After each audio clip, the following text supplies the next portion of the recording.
Friends, कल evidence act में जो प्रॉब्लम मेरे सामने रखी गई थी उनमें एक मैंने डिस्कस किया था। इसके बाद आज हम डिस्कस करेंगे। दरअसल हमारे पास जो इन्फॉर्मेशन आ रही है उसमें जो फीडबैक मिल रहा वो यही कि वीडियो छोटा बनाइए, तभी हम लोग कंसंट्रेशन बनेगा वीडियो पर। इसलिए मैं चाहता हूं कि 10 से 15 मिनट से ज़्यादा का वीडियो नहीं होना चाहिए, जो मुझे फीडबैक मिल रहे हैं। तो कल हमने डिस्कस किया था एडमिसिबिलिटी और रेलेवेंसी में डिफरेंस क्या है।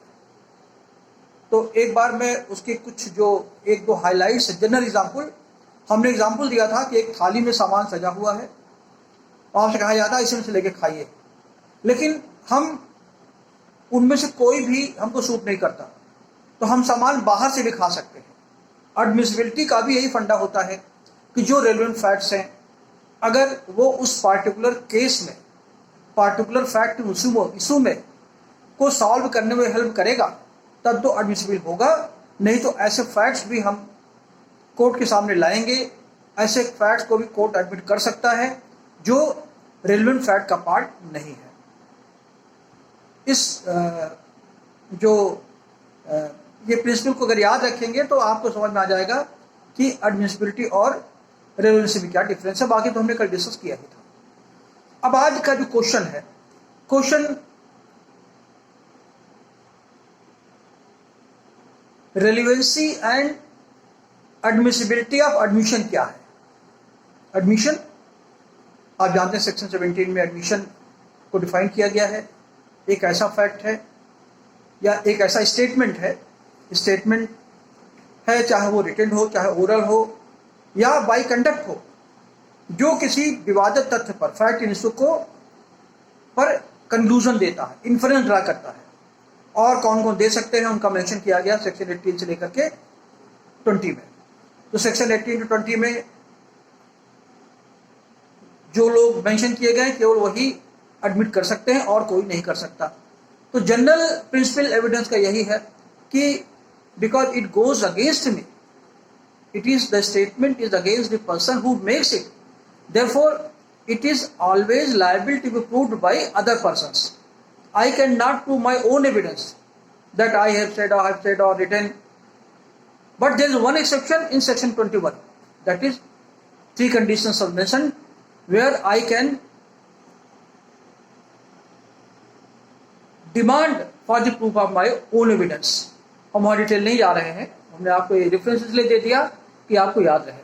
यहाँ जो क्वेश्चन पूछा गया है कि एविडेंस की प्रोबेटिव वैल्यू क्या है, प्रूफ क्या है, क्योंकि एडमिशन को अगर आप जनरल कंडीशन में देखेंगे, it is one of the hearsay statements and exception to section 60 of the evidence act. तो यहाँ पर इससे ये लगता है कि एडमिशन एक स्टेटमेंट है, एक कमजोर एविडेंस है, मगर रियली ऐसा है नहीं। एडमिशन को समझने के लिए हमें एडमिशन को 3 पार्ट में डिवाइड करना पड़ेगा। पहला तो वो स्टेटमेंट जो एडमिशन है मैं अपने बारे में करता हूं। इसे पूछा कि क्या आप वहां पर थे या आपने ये ब्रीच ऑफ ट्रस्ट किया है, आप कहें हाँ किया है, it is my own statement. यहां पर एक और बता दूं कि एडमिशन का सिविल और क्रिमिनल लॉ से कोई लेना देना नहीं है। Even confession is admission, confession एक स्पीसीज है, डिटेल में हम नहीं जा रहे हैं, लेकिन बता दें आपको कि 24 से लेकर के जो 30 तक के सेक्शन है, they are also integral part of the evidence, एक ही चैप्टर में दिए गए हैं। तो यहाँ एविडेंस एक तो मैं बताता हूं अपने बारे में, दूसरा एविडेंस है जो हमने नहीं देखा, हमने नहीं सुना या हमने परसीव नहीं किया, किसी और ने मुझको बताया, जब मुझसे पूछा गया बोला हाँ उसने मुझसे ये कहा था, ये हियर्स एविडेंस हुआ। और तीसरा एविडेंस है, ये 2 तरह के एविडेंसेस ऐसे हैं। पहला एविडेंस ज्यादा स्ट्रॉन्ग एविडेंस है, because I am saying about my own self. Presumption evidence का ये होता है कि कोई स्टेटमेंट अगर दे रहा तो सही दे रहा है, ये प्रिजम्पशन है एविडेंस का, एडमिशन का। क्योंकि कोई भी अगर स्टेटमेंट दे रहा है किसी फैक्ट को मैं एडमिट कर रहा हूँ, उस फैक्ट को हमारे खिलाफ यूज किया जा सकता है, प्रूव किया जा सकता है, तो मैं झूठ क्यों बोलूंगा? इसीलिए कहते हैं कभी कभी एडमिशन को it is waiver of the proof, इसे प्रूव करने की जरूरत जो नॉर्मल कोर्स में नहीं होती है। दूसरा केस है जो हियर्स एविडेंस होता है, जो सुनो सुनाई बात पर आधारित होता है, वो एक कमजोर एविडेंस होता है, उसमें कोरोबरेशन अधिक होता है। तीसरा एविडेंस होता है जो इतना स्ट्रांग हो कि दैट अमाउंट्स टू स्टॉपेल। जैसे मैंने कोई स्टेटमेंट दिया, मैंने कहा ये ले जाइए आप मेरा खेत, मेरा मकान ले लीजिए 55,000 रुपीज में, आपने ले लिया, एडमिट किया, रिटर्न किया या ओरल किया, मगर किया, तो ऐसे केस में हमारा जो स्टेटमेंट होगा उससे रिट्रेट बैक नहीं कर सकते, तो दैट अमाउंट्स टू स्टॉपेल। तो सेक्शन 31 जो प्रिंसिपल ले डाउन कर रहा है, ये कह रहा है कि admission is a proof but it is not a conclusive proof, not a conclusive proof, निष्कर्षात्मक साक्ष्य नहीं है, यद्यपि साक्ष्य है। इसका मतलब ये हुआ it is a substantive proof but not conclusive evidence, substantive evidence but not a conclusive evidence. Substantive तो है, ध्यान रखिएगा, एडमिशन हमेशा जब कोई खुद अपने बारे में करता है, स्टेटमेंट खुद देता है, वो सब्सटेंटिव एविडेंस होता है और प्रिजम्पशन होता है कि वो एडमिशन सही है, unless and until it is proved contrary. तो सेक्शन 31 डिटरमिन करता है कि एडमिशन की प्रोबेटिव वैल्यू क्या होगी। तो मैंने तीसरी कंडीशन बताई आपको कि अगर एडमिशन इतना स्ट्रांग हो, इतना स्ट्रांग कैसे होगा? तो मान लीजिए 3 डॉक्यूमेंट में एक ही बात कही है या एक ही स्टेटमेंट दिया है, 3 लोगों के सामने उसने एक ही स्टेटमेंट दिया है और ये प्रूव हो जाएगा स्टेटमेंट सही दिया है। तीसरी बात हो कि उसने स्टेटमेंट कभी चेंज नहीं किया है, और चौथी बात यह है कि अगर स्टेटमेंट उसका पूरा पढ़ेंगे तो एक कंक्लूजन ड्रा होता है, एक यूनिफॉर्म, कि हाँ वो जो कह रहा है वो सही कह रहा है। अगर कभी विड्रा नहीं किया, देखिए स्टेटमेंट को विड्रा कर सकते हैं, चेंज कर सकते हैं एडमिशन को, लेकिन स्टॉपेल को चेंज नहीं कर सकते। Estoppel means last proof. एक हम लोग जब पढ़ते थे हाई स्कूल में अलजेब्रा होता था, उसमें होता इट सिद्धम, तो it is last proof. Estoppel मेरे मुंह से निकला है, अंतिम रूप से निकला है, और ऐसे निकला है दूसरे को वो अफेक्ट कर रहा है। और अगर अपना मुंह हम चेंज करेंगे, वर्जन चेंज करेंगे, तो जिसको मैंने कोई प्रॉमिस किया है या स्टेटमेंट दिया है वो एडवर्सली अफेक्टेड होगा, और ये हमें करने की परमिशन नहीं दी जाएगी। तो एविडेंस की प्रोबेटिव वैल्यू सेक्शन 31 में है, ये सब्सटेंटिव एविडेंस है but not conclusive evidence. Conclusive evidence तभी होगा जब पूरे तरीके से वो ट्रुथ, उसका कंटेंट प्रूफ हो जाए, उसमें कभी चेंज न किया गया हो और वर्जन्स में कोई कंट्राडिक्शन ना हो और उसे एक साथ पढ़ा गया हो, तो दैट अमाउंट्स टू स्टॉपेल। और दूसरी पार्टी उसके स्टेटमेंट पर कोई कंट्राडिक्शन न करे, कोई सवाल न उठाए, तो वो admission it amounts to estoppel. ऐसी स्थिति में ये सेक्शन 31 में कंक्लूसिव प्रूफ हो सकता है, अदरवाइज ये कंक्लूसिव प्रूफ नहीं होगा, although it is substantive evidence and subject to corroboration. Corroboration करने के बाद इसको और समझ सकते हैं। देखिए 2 प्रोविजन और भी हैं, जैसे सेक्शन 23 है। सेक्शन 23 में अगर पार्टी एग्री करती है कि कोर्ट जो हमारा एग्रीमेंट है कि इन पर एविडेंस हमसे न लिया जाए, तो कोर्ट उन पर एविडेंस नहीं ले, एडमिशन को कोर्ट ब्लॉक कर देगी। इसका मतलब उन्होंने एक ऐसा एग्रीमेंट कर लिया है कि कोर्ट में हम लोगों ने जो कुछ आपस में कहा है उसे कोर्ट में प्रूव न किया जाए। एक एग्रीमेंट हो चुका है, तो ये ऑटोमेटिकली प्रूव हो गया, तो कोर्ट फिर उनको प्रूव करने पर या उनके एडमिशन को प्रूव करने पर कोर्ट नहीं जाएगा, उसे वहीं पर रोक देगा। 58 में फिर आप देखें कि अगर पार्टी कुछ एडमिट कर लेती हैं तो कोर्ट उसे प्रूव नहीं कर सकता। तो सेक्शन 23 में एग्रीमेंट है कि इसे हम एडमिशन में कोर्ट में नहीं लाएंगे, और 58 में है कि अगर पार्टी खुद ही एडमिट कर लेती है तो कोर्ट उसे प्रूव नहीं करेगा।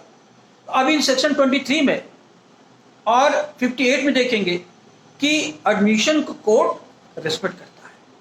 अगर 58 में कहा गया है कि कोर्ट में इसे हम नहीं उठाएंगे, हम एडमिट, क्योंकि पार्टीज ने एडमिट कर लिया है और 23 में कहा कि इसे कोर्ट में उठाया ही ना जाए क्योंकि हमने एग्रीमेंट कर लिया है, तो कोर्ट उसे प्रूव्ड मान लिया दैट हैज बीन प्रूव्ड।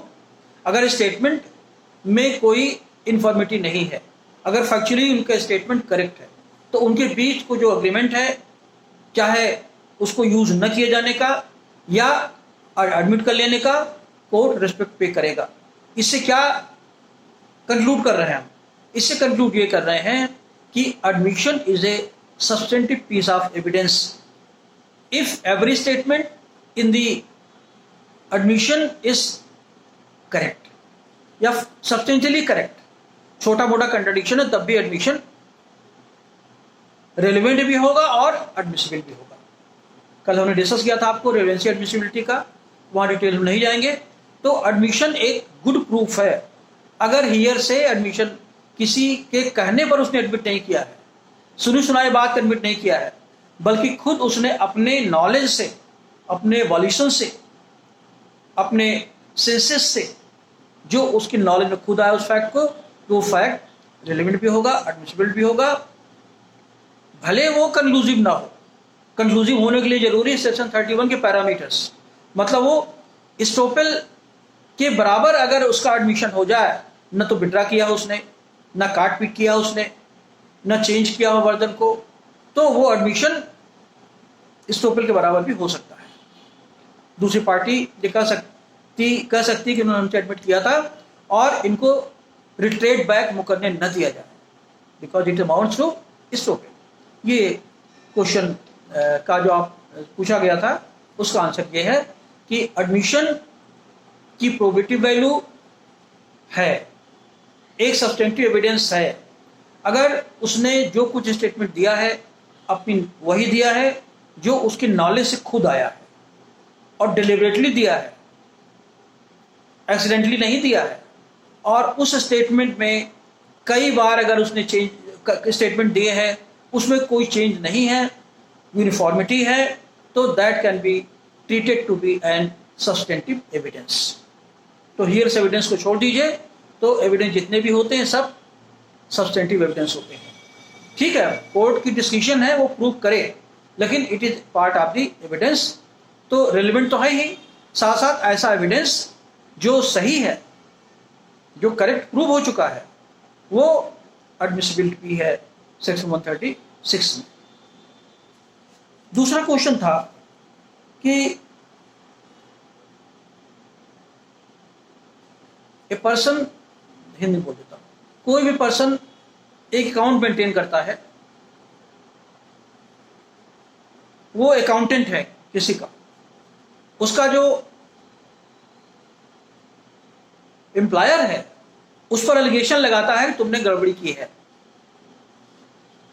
कहीं रजिस्टर में गड़बड़ी है, चाहे काट पीट की गई हो, ये उस पर एलिगेशन लगाता है कि साहब में हेरा फेरी हुई है।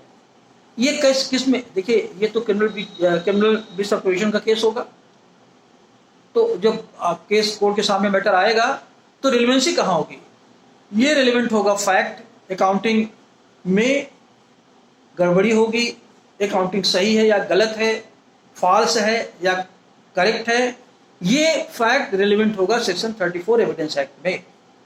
सेक्शन 34 एविडेंस एक्ट ये प्रोवाइड करता है कि if a person maintains account book, register है, अकाउंट बुक है, नोटबुक है, कुछ भी, और उसमें कोई ऐसी एंट्री करता है जो अकाउंटिंग एंट्री है, तो वो उसके अगेंस्ट कोई अगर चार्ज लगता है उसमें वो रिलेवेंट होगा, बशर्ते कि जो अकाउंट बुक एंट्री करता है वो रेगुलरली मेंटेन की जाती हो। जैसे आप देखें दुकानों पे देखेंगे, बैंक में देखेंगे, बैंक में एक रेगुलर एंट्री होती है, पूरा हिसाब किताब रखा जाता है, तो ऐसी एंट्री सेक्शन 34 में रिलेवेंट होगी, और अगर इसमें कोई गड़बड़ी पाई जाती है तो सेक्शन 34 में वो लाया जा सकता है, उसकी रिलेवेंसी दिखाई जा सकती है। लेकिन ध्यान रखने की बात यह है कि ये कंक्लूसिव प्रूफ नहीं होता। कोई चार्ज अगर लगता है, it is merely a fact, court के सामने रखा जा सकता है। ठीक है, ये दो क्वेश्चन ये थे। एक तीसरा क्वेश्चन सेक्शन 32(1) डाइन डिक्लेरेशन को लेकर के है। डाइन डिक्लेरेशन का क्या स्टेटस इंडिया में है और इंडियन लॉ में और ब्रिटिश लॉ में क्या डिफरेंस है। तो जब आप डिफिनेशन देखेंगे सेक्शन 32 क्लॉज 1 में, statement which tells the cause of the death, cause of the my death, मैं कैसे मरा। अब तो मर चुका है वो, लेकिन मरने के पहले अगर उसने बताया कि मुझे बी ने मारा, गोली मार दिया, कुछ और कर दिया, असॉल्ट कर दिया, और it states the circumstances of the transaction, जो संव्यवहार हुआ उसकी सर्कमस्टांसेस क्या थी। तो इसका पहला जो केस था, इंपॉर्टेंट लीडिंग केस था, वो पाकला नारायण स्वामी का केस था, वर्सेस एम्परर का, बहुत लीडिंग केस है, 1926 का केस है। इसमें दो बड़े इंपॉर्टेंट पॉइंट नोट किए। एक तो ये कि what is meant by circumstances of the transaction. तो इंग्लिश लॉ में और इंडियन लॉ में 32 में एक डिफरेंस तो ये है कि इंग्लैंड में केवल काज ऑफ द डेथ रेलिवेंट होता है, circumstances of the transaction relevant नहीं होते। एक अंतर तो यह आ गया। सीधे सीधे अगर काज है, कोई बताता है हाँ किसने मुझे मारा, वो तो रेलिवेंट होगा एज ए डाइन डिक्लेरेशन, लेकिन सर्कमस्टांसेस रेलिवेंट नहीं होगी। दूसरा, इंडिया में अगर कोई स्टेटमेंट देता है डाइन डिक्लेरेशन, वो बच जाए तो आप जान ही रहे हैं सेक्शन 157 में वो रेलिवेंट होगा। अगर डेथ भी हो जाती है, लेकिन स्टेटमेंट में अगर स्टेटमेंट अनइक्विवोकल नहीं है, मतलब ये हुआ कि अगर स्टेटमेंट में इफ्स एंड बट्स लगा हुआ है, अगर मैं जिंदा रह गया तो मैं मार दूंगा, अगर मैं जिंदा रहा तो ये कर दूंगा, मर जाता है वो। तो इंडिया में ऐसा स्टेटमेंट रिलेवेंट होगा, क्योंकि 32 में कहीं नहीं लिखा गया है कि किस वे में स्टेटमेंट दिया जाए, केवल यही लिखा गया है काज ऑफ द डेथ और सर्कमस्टांसेस ऑफ द ट्रांजैक्शन। तो इफ्स एंड बट्स भी अगर है तब भी ये statement as a dying declaration relevant होगा, लेकिन इंग्लैंड में ये रेलिवेंट नहीं होगा। ये दो अंतर है। तीसरा डिफरेंस है कि इंडिया में जो डाइन डिक्लेरेशन है बहुत ब्रॉडर यूज किया गया है। 32 में कहीं नहीं कहा गया है कि रिलेवेंसी कहाँ होगी, उसी केस में होगी, मतलब मर्डर के केस में ही मुकदमा चलेगा उसी में होगी, या किसी और इशू में हो सकती है, सिविल या क्रिमिनल में। तो ये बहुत बड़ा पॉइंट इंडिया में कि इंडिया में डाइन डिक्लेरेशन को यूज कर सकते हैं even civil law, civil suit में भी। जैसे हिंदू सक्सेशन एक्ट है, सेक्शन 25 में लिखा गया है कि मर्डरर को, अगर murder has been caused in furtherance of the death of the deceased propositus, मतलब जिसके प्रॉपर्टी का इनहेरिटेंस आपको मिलना है, अगर उसको इन फर्दरेंस करने के लिए, उसको मतलब इसलिए कि मार दूं ताकि प्रॉपर्टी मुझे मिल जाए, तब वो प्रॉपर्टी उसको नहीं मिलेगी। तो जब उसको नहीं मिलेगी, उसके बच्चों को नहीं मिलेगी। मान लीजिए कि जिसने मर्डर किया था उसकी डेथ हो जाती है, या डेथ नहीं भी होती है, मुकदमा चल रहा मर्डर का, तो और डेथ हो जाती है क्योंकि अदरवाइज रेलिवेंट नहीं होगा, डेथ हो जाती है। अब प्रॉपर्टी को लेकर के, उसकी प्रॉपर्टी को लेकर के, किसी फैमिली प्रॉपर्टी को लेकर के मुकदमा चल रहा है, और जो मर्डरर है, मर्डरर के बच्चे क्लेम कर रहे हैं, मर्डरर चाहे जिंदा हो या मर गया हो, जिसकी प्रॉपर्टी हो उसकी डेथ हो जाती है, तो उसकी प्रॉपर्टी में एक क्लेमेंट मर्डरर भी है, उसका बेटा है, 3 बेटों में एक बेटा वो भी है। क्योंकि वो मर्डरर है तो सेक्शन 25 उसे ब्लॉक कर देगी, प्रोहिबिट कर देगी कि इनहेरिटेंस को न दिया जाए, क्योंकि उसने मर्डर किया है प्रोपोजिटर्स का, जिसकी प्रॉपर्टी का इनहेरिटेंस होना है उसका ही मर्डर किया है। तो यहाँ पर जब ये सिविल मैटर हुआ, इनहेरिटेंस, एक मुकदमा चला प्रॉपर्टी को लेकर के, उसके बच्चों ने क्लेम किया, मर्डरर के बच्चों ने क्लेम किया, बच्चे ने क्लेम किया कि प्रॉपर्टी हमको मिले, क्योंकि हमारे फादर भी एक इनहेरिटर हैं, एक सक्सेसर हैं। तो अदर जो पार्टीज अपोज करती हैं, इसका फादर तो मर्डरर है, इसको क्यों मिलेगी? तो ऐसे केसेस में डाइंग डिक्लेरेशन को प्रूफ में दिया जा सकता है कि मर्डर कमिट किया था या नहीं किया था। इसलिए सेक्शन 32 क्लॉज 1 का स्कोप बहुत ज़्यादा है in comparison to British law. तो पहला डिफरेंस क्या है कि इंडिया में सिविल लॉ हो चाहे क्रिमिनल लॉ हो, सेक्शन 32 में डाइंग डिक्लेरेशन यूज कर सकते हैं। दूसरा, डाइंग डिक्लेरेशन अगर इफ्स एंड बट्स में किया गया है तब भी इंडिया में रेलिवेंट होगा, ब्रिटेन में रेलिवेंट नहीं होगा। और तीसरा, केवल काज ऑफ द डेथ ही नहीं बल्कि सर्कमस्टांसेस ऑफ द ट्रांजैक्शन भी रेलिवेंट होंगी सेक्शन 32 में। क्योंकि आपने देखा कि पागला नारायण स्वामी केस में मरने वाले को पता नहीं था कि मरेगा, वो केवल परिस्थितियां ऐसी बनती गई, जो कुछ हुआ सर्कमस्टांसेस ऐसी बनी जिससे ये कंक्लूजन निकाला गया कि मर्डर अक्यूज ने किया होगा और किसी ने नहीं किया होगा। क्योंकि पागला नारायण केवल इतना ही बताया था अपनी वाइफ को कि मैं संबलपुर जा रहा, बी जगह जा रहा हूं और एक्स की वाइफ ने मुझे पैसा देने के लिए बुलाया है, और वहीं दूसरे जब वो लौट के नहीं आता उसका मर्डर हो जाता है। तो यहाँ ये जो सर्कमस्टांसेस हैं ये भी रिलेवेंट होंगी as a dying declaration. Section 32 clause 1 में ये सिचुएशन ब्रिटेन में नहीं है। ब्रिटेन में केवल डाइंग डिक्लेरेशन जो स्टेटमेंट है केवल वही रेलिवेंट होता है, circumstances of the transaction relevant नहीं होती। Thank you.